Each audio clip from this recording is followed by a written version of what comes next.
Assalamualaikum warahmatullahi wabarakatuh. Shalom, salam sejahtera buat kita semuanya. Terima kasih kami ucapkan kepada dosen pengajar kami, Dr. Haji Anggasari SEMM, selaku dosen pengajar kami di program Pasca Sarjana Manajemen Magister Manajemen Universitas Riau Kepulauan. Terima kasih buat waktu dan kesempatan dan juga teman-teman yang ingin mendengar pemaparan tugas kelompok kami ini. Sebelum kami memaparkan tugas kelompok kami akan memperkenalkan diri. Di dalam kelompok 1 ini ada 7 profil, dimulai dari saya, John Mayanto Siombing, MPM 2018-001. Yang kedua, Saudara Firdaus, MPM 2018-0002. Yang ketiga, Saudara Jahwar Mubarok, MPM 2018-0003. Yang keempat, Saudari Yuci Ariska, MPM 2018-0004. Yang kelima, Saudari Resti Butar-Butar, MPM 2018-0005. Yang keenam, Saudari Yulia Aprola, MPM 2018-0006. Dan yang terakhir, Saudara Muhammad Ali, MPM 2018-0007. Kali ini kami akan memaparkan tugas kelompok kami yang berjudul Pengantar Metodologi Penelitian dan Proses Berpikir. Metodologi penelitian adalah merupakan pengetahuan yang dimana semakin dirasakan manfaatnya dan telah menjadi perangkat yang penting bagi mahasiswa yang sedang mengikuti perkuliahan di perguruan tinggi. Kali ini kami akan mencoba menjelaskan tentang pengertian dari penelitian, metode penelitian, dan proses berpikir atau berpikir ilmiah. Alasan yang kita belajar untuk pengertian metodologi penelitian ini dan proses berpikir adalah supaya dapat menambah wawasan bagi seluruh para pendengar mahasiswa-mahasiswi, khususnya mengenai pengertian dari penelitian, metode penelitian, dan proses berpikir. Next.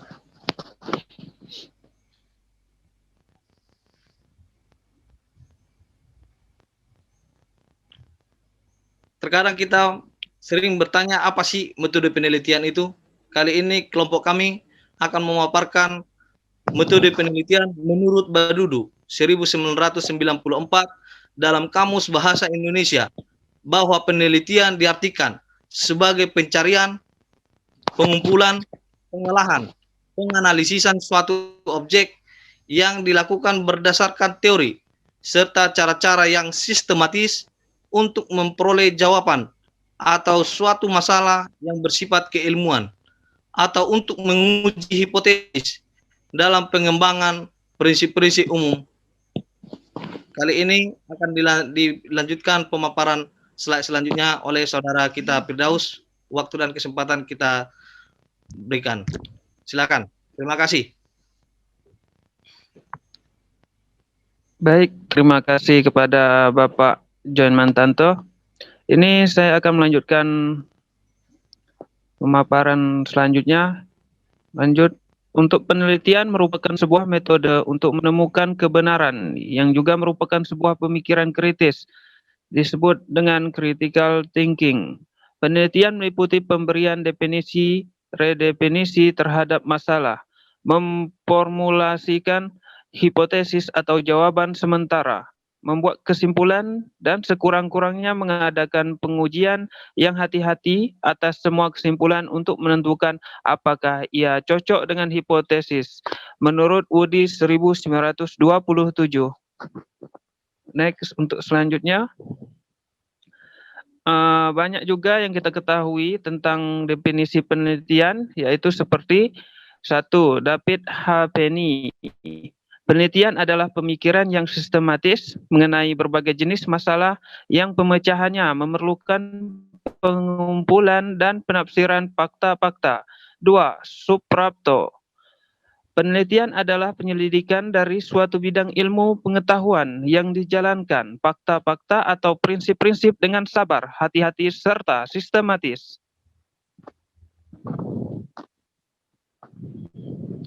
3. Menurut Sutrisno Hadi, sesuai dengan tujuannya, penelitian dapat diartikan sebagai usaha menemukan, mengembangkan, dan menguji kebenaran suatu pengetahuan. Sedangkan 4. Menurut Muhammad Ali, penelitian adalah suatu cara untuk memahami sesuatu melalui pendidikan atau usaha mencari bukti-bukti yang memunculkan sehubungan dengan masalah itu, yang dilakukan secara hati-hati sekali sehingga diperoleh pemecahannya.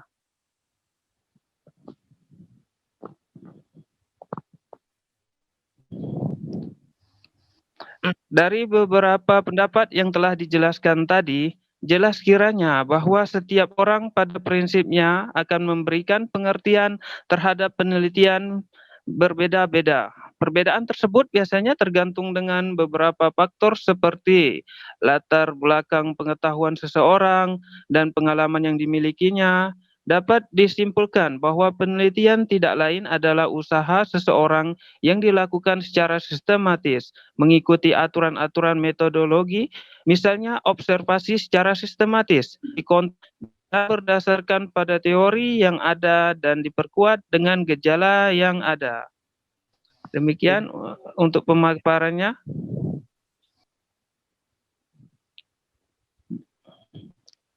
Akan dilanjutkan kepada Pak Jauhar. Bismillahirrahmanirrahim. Assalamualaikum warahmatullahi wabarakatuh. Melanjutkan presentasi sebelumnya yang telah disampaikan oleh kawan-kawan. Dapat disimpulkan bahwa metode penelitian merupakan prosedur atau langkah-langkah sistematis dalam menempatkan pengetahuan atau keilmuan.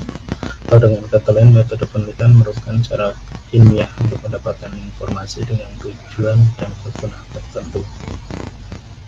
Dalam hal ini berarti dalam penelitian tersebut menggunakan cara ilmiah. Sementara ciri-ciri keilmuan atau keilmiahan yaitu ada 3, itu 1 rasional, 2 empiris, dan 3 sistematis. Yang dimaksud dengan rasional adalah dia bersifat logis, dapat diterima oleh akal sehat, akal manusia. Sementara yang empiris adalah dia bersifat nyata, tidak mengada-ngada. Jadi empiris ini bisa dikatakan dia pernah terjadi, pernah dialami atau pernah dilakukan, atau yang jelas ada.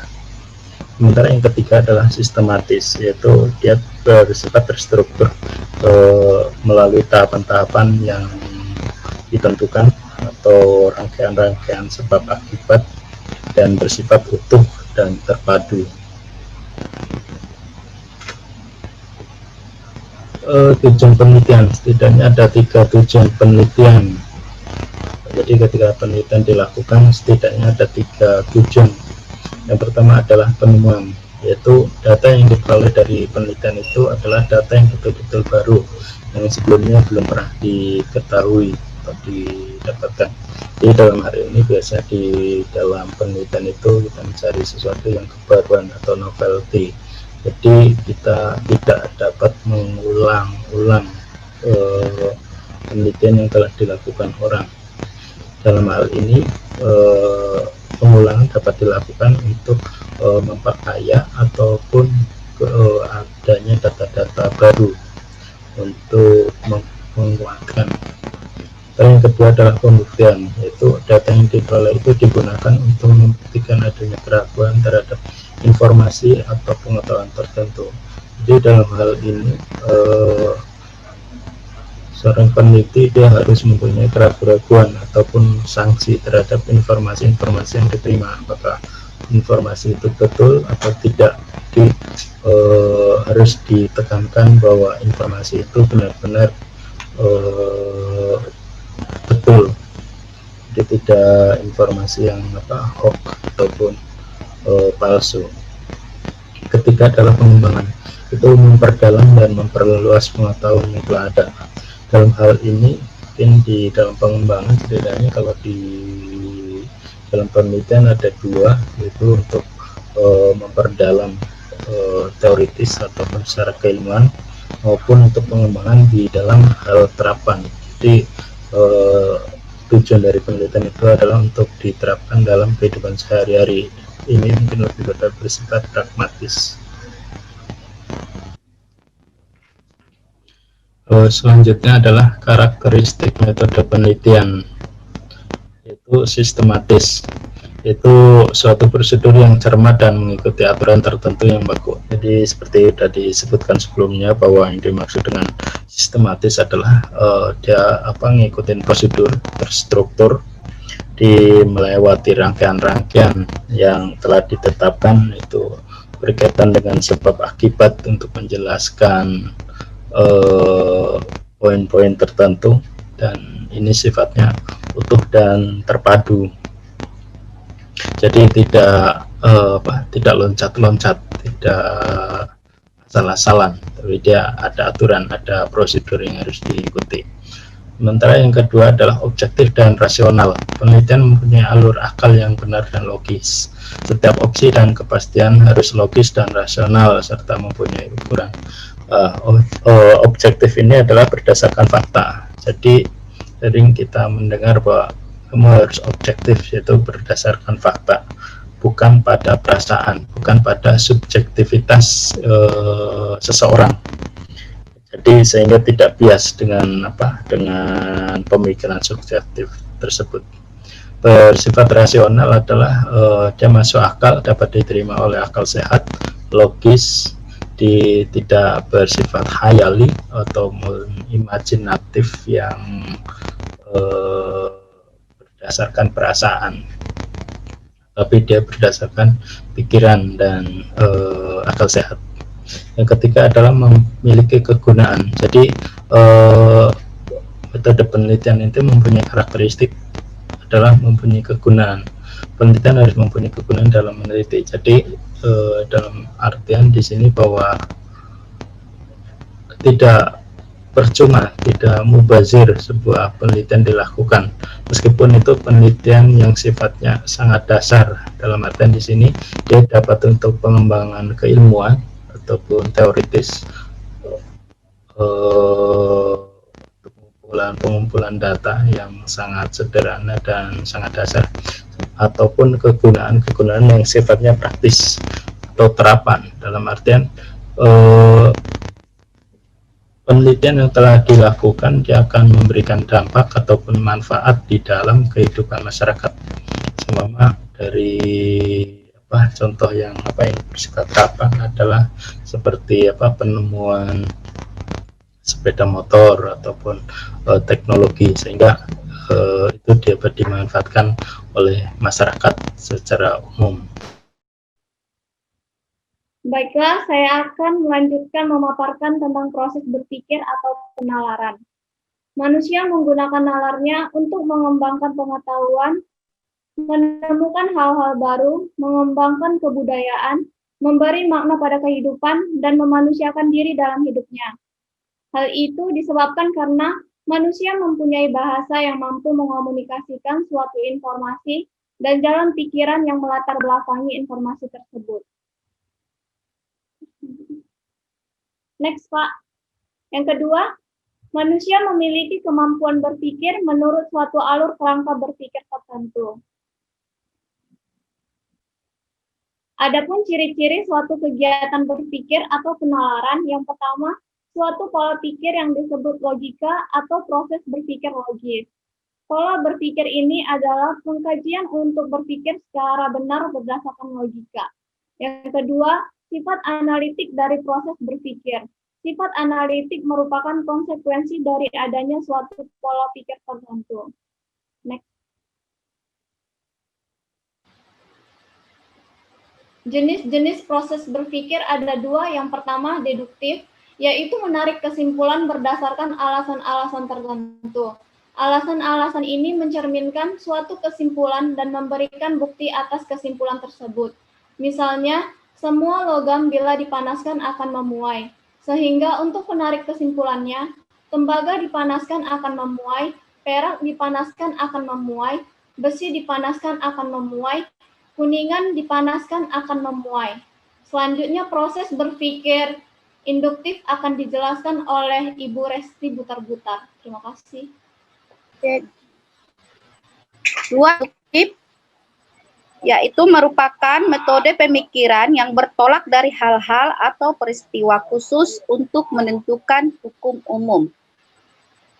Misalnya, tembaga dipanaskan akan memuai, perak dipanaskan akan memuai, besi dipanaskan akan memuai juga, kuningan dipanaskan akan memuai, sehingga dapat ditarik satu kesimpulan umum, yakni semua logam bila dipanaskan akan memuai.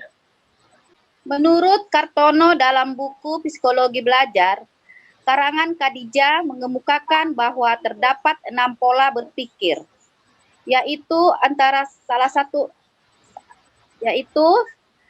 yang pertama berpikir konkret, yaitu berpikir dalam dimensi ruang, waktu, dan tempat. 2. Berpikir abstrak, yaitu berpikir dalam ketidakbinggaan sebab bisa dibesarkan atau disempurnakan keluasaannya. 3. Berpikir klasifikatoris, pikir mengenai klasifikasi atau pengaturan menurut kelas-kelas tingkat tertentu. Berpikir analogis yaitu berpikir untuk mencari hubungan antara peristiwa atas dasar kemiripannya. 2. Berpikir ilmiah, berpikir dalam hubungan yang luas dengan pengertian yang lebih kompleks disertai pembuktian-pembuktian. 3. Berpikir pendek, yaitu lawan berpikir ilmiah yang terjadi secara lebih cepat, lebih dangkal, dan seringkali tidak logis. Di sini juga saya akan memaparkan dalam memproses berpikir terdapat 3 langkah pokok, yaitu yang pertama pembentukan pengertian. Dalam tahap ini setidaknya dibentuk melalui beberapa tingkatan sebagai berikut. 1. Menganalisis ciri-ciri dari objek yang sejenis. 2. Membandingkan ciri tersebut untuk menemukan ciri-ciri yang sama. Ciri-ciri yang tidak sama, mana yang selalu ada dan mana yang tidak selalu ada. Mana yang hakiki dan mana yang tidak hakiki. 3. Mengabstrasikan, yaitu menyisipkan, membuang ciri-ciri yang tidak hakiki, menangkap ciri-ciri yang hakiki. Ada contoh di atas. Ciri-ciri yang hakiki adalah makhluk hidup yang berbudi. Oke, baik, saya akan lanjutkan pemaparan selanjutnya. Metode penelitian ini dalam proses berpikir tentunya tidak asing lagi bagi kalangan mahasiswa. Nah, tadi terdapat 3 langkah dalam proses berpikir. Langkah yang pertama sudah dijelaskan oleh rekan saya tadi. Selanjutnya, langkah kedua, pembentukan pendapat. Pembentukan pendapat merupakan peletakan antara 2 atau lebih pengertian. Pendapat tersebut dapat dinyatakan dalam bentuk kalimat, dan pendapat tersebut juga terbagi atas 3 kategori. Yang pertama, pendapat afirmatif atau positif. Yang kedua, pendapat negatif. Yang ketiga, pendapat modalitas atau kemungkinan. Selanjutnya, penarikan kesimpulan. Yang pertama, penarikan kesimpulan ini kesimpulan induktif, merupakan kesimpulan yang diambil dari berbagai pendapat khusus yang nantinya tertuju pada pendapat umum. Misalnya, tembaga dipanaskan akan memuai dan perak dipanaskan akan memuai. Besi juga dipanaskan akan memuai, kuningan dipanaskan juga akan memuai. Maka dapat kita tarik kesimpulan bahwa yakni semua logam yang kita panaskan akan memuai. Selanjutnya mungkin akan dilanjutkan oleh Bapak Ali. Baik, saya akan lanjutkan bagian dari proses berpikir. Tadi sudah dibacakan bagian A-nya. Selanjutnya bagian B, kesimpulan deduktif. Merupakan kebalikan dari kesimpulan induktif, yang mana penarikan kesimpulan berdasarkan pada hal umum, kemudian tertuju pada hal-hal yang lebih khusus. Misalnya, pendapat umum, semua logam bila dipanaskan akan memuai. Memuai di sini artinya adalah suatu proses perubahan dimensi. Sehingga untuk penarikan kesimpulan, tembaga dipanaskan akan memuai, perak dipanaskan akan memuai, besi dipanaskan akan memuai, kuningan dipanaskan akan memuai. Next.